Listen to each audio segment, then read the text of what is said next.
All right, shalom, shalom. I want to start off, of course, giving honor, praise, and glory unto Yahweh, by Hashem, Yahweh Shai, by Hashem, Kakadash. Devil warners of the elder apostles, a great millstone, rule well and teach well. Because I shalom to your brothers as well as your futures, tuning in, listening, and learning. And just getting right into it, just got a couple precepts, I'm going to, while I'm sitting up here on my break, right? This Isaiah chapter 66 verse 16. It says, for by fire and by his word and by his sword will the Lord plead with all flesh. And we know that the Lord is he's using Esau. Esau is a sword, and the Lord is going to use Esau like he already has, use him, to forward prophecy, bringing Jacob into captivity, even, with Jake and other, people who don't know nothing about the scriptures say, it's not in the scriptures, which are the missiles. Also, Esau, the Lord used Esau to forward that prophecy of the missiles as well. Uh, Now this is Isaiah 66 verse 16. It says, for by fire and by his sword will the Lord plead with all flesh. And the Lord is trying to get these people to fear him. The Lord is going to use his sword, in the day of his wrath, the missiles, but also the chariots the Lord is going to use to zap these people. But that's all to plead with flesh to see who's righteous. Because you is gonna have a righteous portion. When you go to in the book of Zechariah, chapter 13, around verse 8. The 1/3, man. It says, and the slain of the Lord shall be many, and the Lord is gonna be doing a lot of slaughtering, man, as we already see, like we just saw with this forest fire. They was driving past and it was looking by like, these people, man, we can't even help them. There's nothing we could do, and that's the judgment of the Lord. The Lord, he can put you in a situation where ain't no getting out of. That's your judgment. You're about to die, man. The Lord he can do whatever he want, man. The scriptures say that in the book of 1 Samuel. Lord killeth and maketh alive. 2:9, right? This is Ezekiel chapter 4 verse 16. It says, moreover, he said unto me, son of man, behold, I will break the staff of bread in Jerusalem, right? And this is going to be a judgment of a lot of the people, the famine, because once again, you're going to have a famine of the word, but you also going to have a actual famine. We speaking of a famine right now. We speaking of famine of word, but we also speaking of actual scarcity of food. But these people ain't gonna hear, man. But we in that Ezekiel 33 spirit, man. In verse like 20 or so, we're basically not. We warn you in the blood off our hands. That's it, man. We up out of here. Wipe off the dust of our feet. You see, Ezekiel chapter 4 verse 16. It says, moreover, he said unto me, son of man, behold, I will break the staff of bread in Jerusalem, and they shall eat bread by weight and with care, and they shall drink water by measure and with astonishment, right? And once again, it's going to be because of the scarcity of food, the amount of food that's in the cities, which we've been seeing for the last couple of years.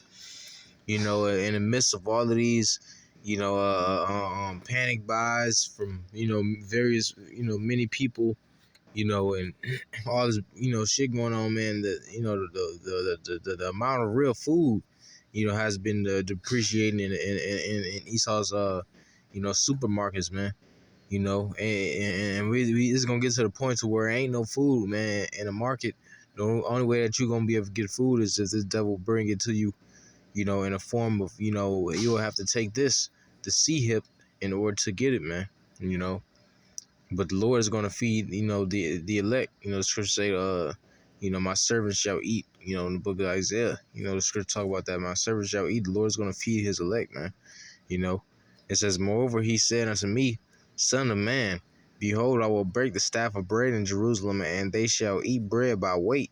Yeah, they're going to be measuring it. Measuring it. Measuring it.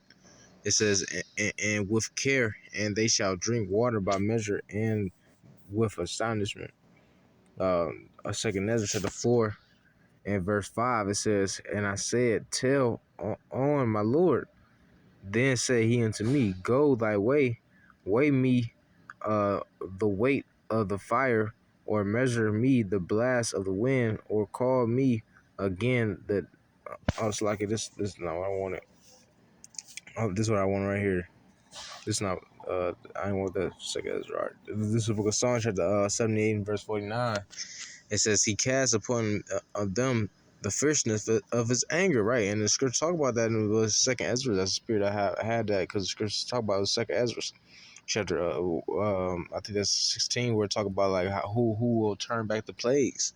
You know that's the sin of a mighty archer. Hey, the Lord got plagues that man can't even do nothing about, man. There's levels to the plagues, man. Some are worse than others, man. But the Lord's gonna let loose all of them, you know. Psalm chapter 78 and verse 49. And the ultimate plagues is gonna be the missiles, man. It's gonna be plaguing these people's skin. Their whole bodies, man, melting and being disintegrated, man. By hot flaming, extreme temperatures. You see.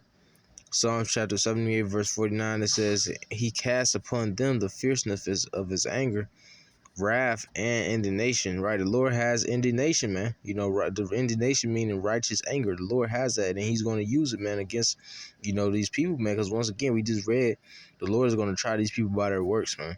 And you have some seed that fell in the thorns, you have some seed that fell on dry ground, you have some seed that fell on right ground. It's like so the Lord is going. He has divided every portion, but the ones that be found righteous, they're going to be righteous, man, and that's that. You know, it says verse 50. It says he made a way to his anger.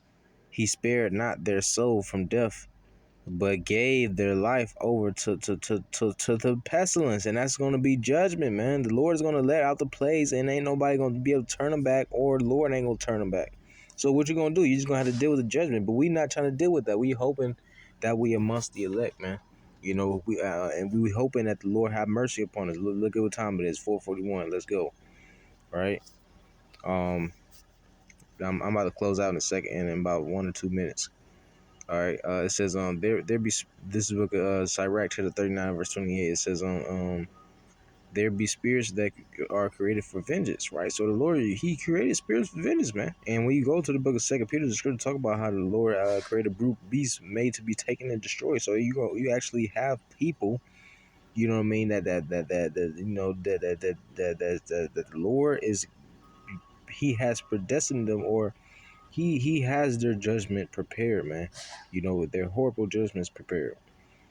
Sirach chapter 39 verse 28, it says there be spirits that are created for vengeance. The Lord created spirits just to get revenge or get vengeance, man.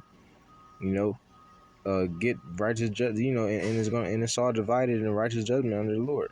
It says with which in their fury lay on sore strokes, and the time of destruction they pour out their force and appease the wrath of him that made them, right? So the Lord he has spirits created for vengeance, man, and he's going to pour them out upon all of the ones that deserve that type of judgment, man. We're going to continue to cry out to the Lord for mercy, grace, until we either die or till your house shall come back, man. Lord's willing, we those men. But Lord's willingness to edifying the whatever some shall forgive us spirit for me the spirit do less. Next time I say Shalom, why Bible, Shalom. Might end up doing a part 2. That was fire.